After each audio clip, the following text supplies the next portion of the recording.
Hello and welcome back to Stoney-ole. The film today is me doing the point motors and doing the control board with the mega point system, and there's also a little bit of groundwork gone on. I hope you enjoy. Bye. So today I've decided to get the mega point control system out of the box. I've set it up on the top to save scrabbling around underneath just whilst I'm trying to work out how it all works. It's come with, well, this is the only bit you can see of the power supply, which is a regulated power supply, so it doesn't fluctuate at all. That was purchased from Mega Point with the starter kit. The power goes to both boards. It doesn't matter which way round the power goes into the boards, because this little black thing here flicks the power around so it doesn't kill the board. The instructions were fairly straightforward. I think there was only the odd little bit I had to read twice. And basically what you have to do is put a wire from this point here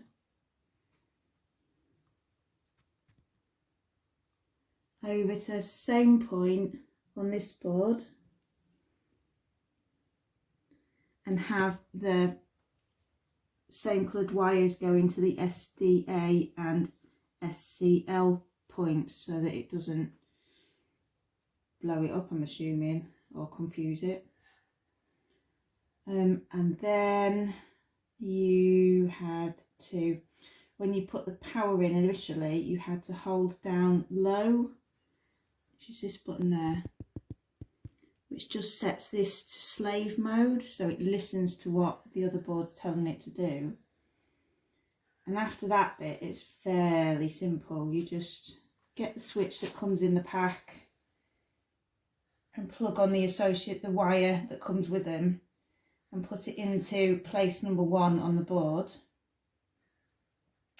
And the same with one set of lights, you just put it into place number 1, so that now when you press the button, the lights flash and change to indicate when the point's changing.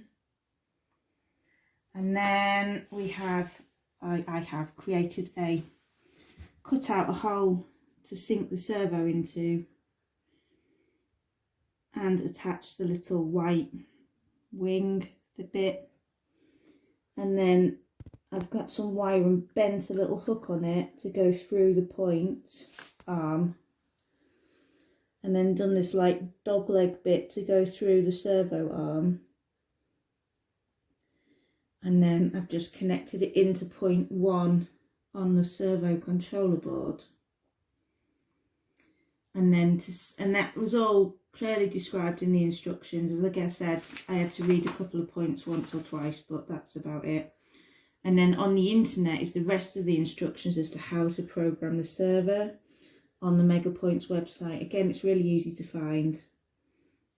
So I just followed those instructions of pressing program and then the high and the low to set where I want the arms to be, and then program like a gazillion more times. I think it was 11 more times and then 1 to reset the whole board. And now it works quite nicely. So I'll press the button. I do want to try and set the point so it moves more slowly, and apparently there is like a snail mode. At the moment I've expended enough brain power doing that, so I'll have to maybe do it another day. So my plan is to, when I end up putting them under, is this one goes in the control panel. This one I'm going to put on to do the front half of the board, so I can just literally tack it up and underneath. And then there's another one to make it up to 24 points I can control. And I'm just going to tack that at the back half, just so I don't have cables going everywhere. They can literally split off half and half.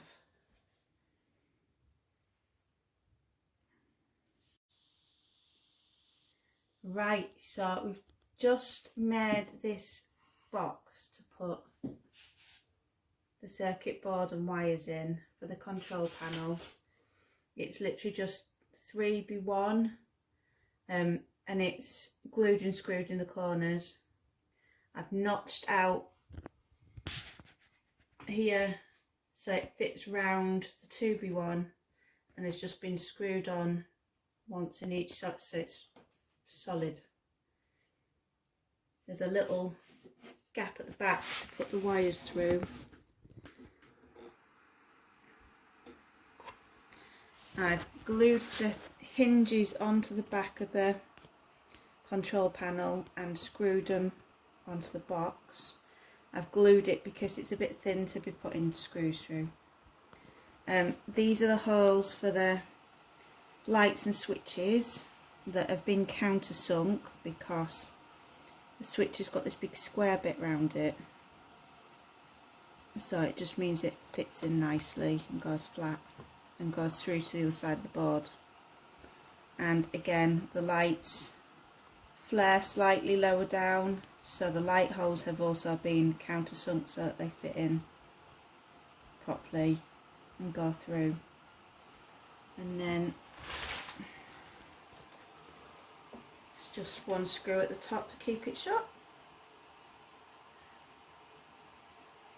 Right, so I've blue tacked the controller multi-panel to the back of the control panel and avoiding the holes for the switches and lights.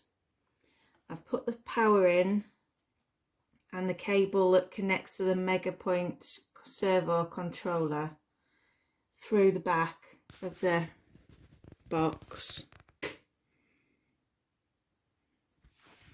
I've screwed the first switch to the back of the board and put the cable to position 1, and the lights I've blue tacked in because I don't know which way around I need to be yet, and put it into place 1.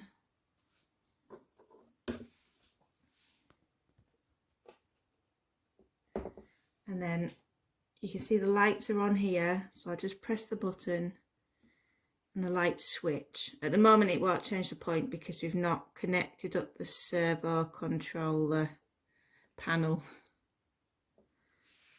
but that's how it's going to work. And by some lucky chance we managed to get the lights in the right way, so the light at the moment is indicating that the point should send the train up this line. I'll chuck the switch, press the switch, and now it should be heading up this line. And as you can see, it indicates that on the control panel. Right, so we've just done this one, which is controlling 2 servos. So you press, at the minute they're both going straight on, but you press the button and then they're going across, which is indicated here. It was set up, was quite easy. It was very similar to this, except it's 2 wires going into the control panel and then the lights, the wires go into one switch, and then you have 2 sets of lights, and you just cut off the spare light that you don't need.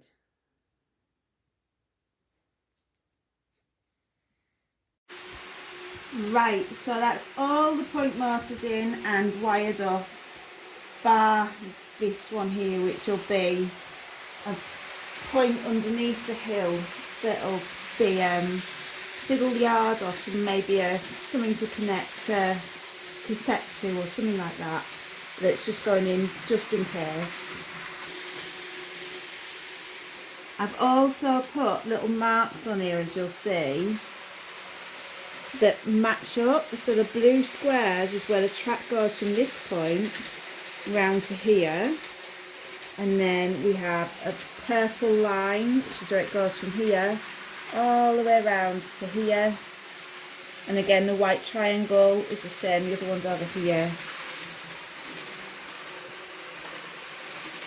and then we've got a funny green squidgy splodgy thing, and that one goes all the way around and comes back over here. And then the B goes there. Again, that's an all the way round jobby. This one and this one just continue on, so we've not done any signs for those because they're in line. And the same here, they're in line, they just follow on. We've just missed out the bit of tape between them. The rest of them we know marks on are the dead ends. So this will be where the engine shed is eventually. These are the ones for the quarry. This one is the head shunt. And this one is where the rescue train's going to be eventually.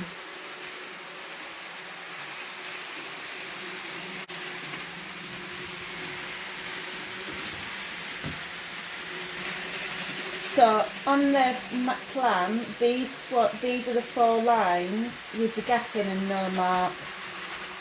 It's just because we're just literally doing the sections with the points in.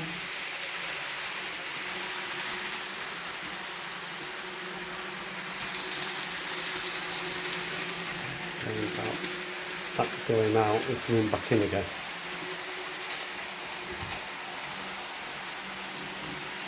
Okay. Ready? Yeah. Right, so now we're going to get the mucky beast to come out of the shunting loop and round and then back into the shunting loop whilst the banana train and the cross country is still going round.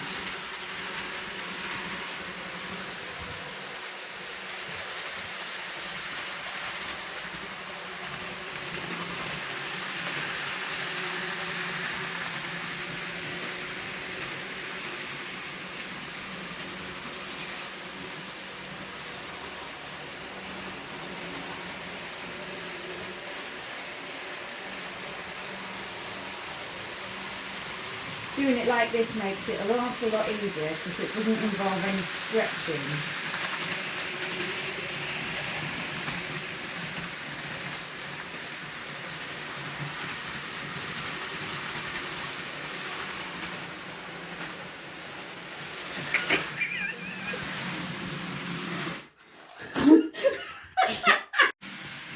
Right, so we've recently got this 220 cross country and we had issues with it and it slowed down going up the hill.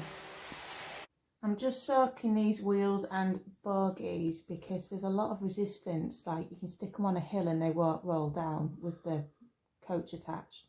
So we're just trying this to see if it helps free off any muck and helps them roll a bit better. Right, so they've all been cleaned. I've just got the job of putting them back together again, seeing if it makes any difference. And now it keeps its speed going up the hill. We even had to swap some of the sets of wheels about because when it was going, the wheels had just been dragged rather than turning. So I'm wondering if some of them have a slightly different diameter. But they're all turning now. And it runs an awful lot better than it did. Doesn't it look beautiful? Oh look, also got the mucky beast out, but he's not running around at the moment with his coal wagons. So I've had some Oasis delivered today and they've come in house brick size blocks. And I've cut a few of them in half, sort of on the angle, to try and just gauge what sort of shape and the size of the hill in the middle that I'm looking for. And I think I'm happy with the basic principle, so I'm gonna glue the shapes down so they can dry and then be carved a bit more. Well, I've glued down the blocks and hacked the shape very roughly.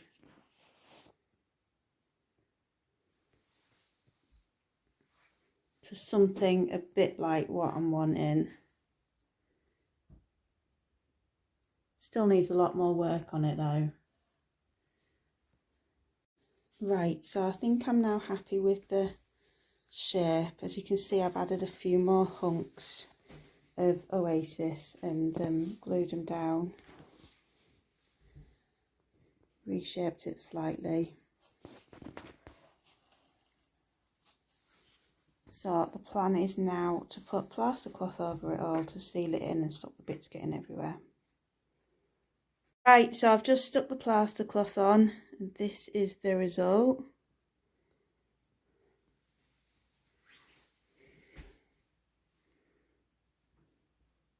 I'll show you the other side when I pull the bed out later. I've also just gone over this bit. Oh, sorry, finger. I've also just gone over this bit because the foam kept coming off when I rubbed against it. So hopefully that'll make it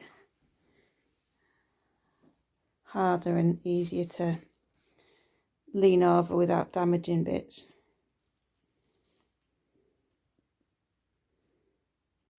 We have the Virgin HST going round and the Cross Country 220, and we have a Freightliner waiting to bring its low wagons out.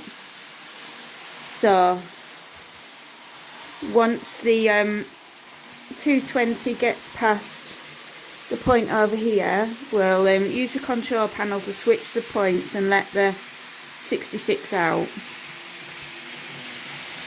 It's coming up to it now. So we'll flip the points.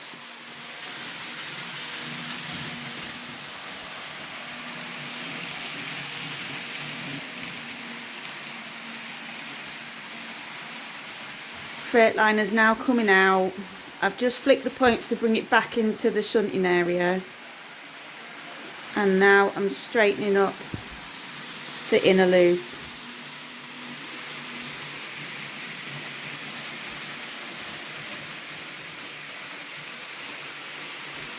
And then setting the points so it goes, the 220 goes past along here again.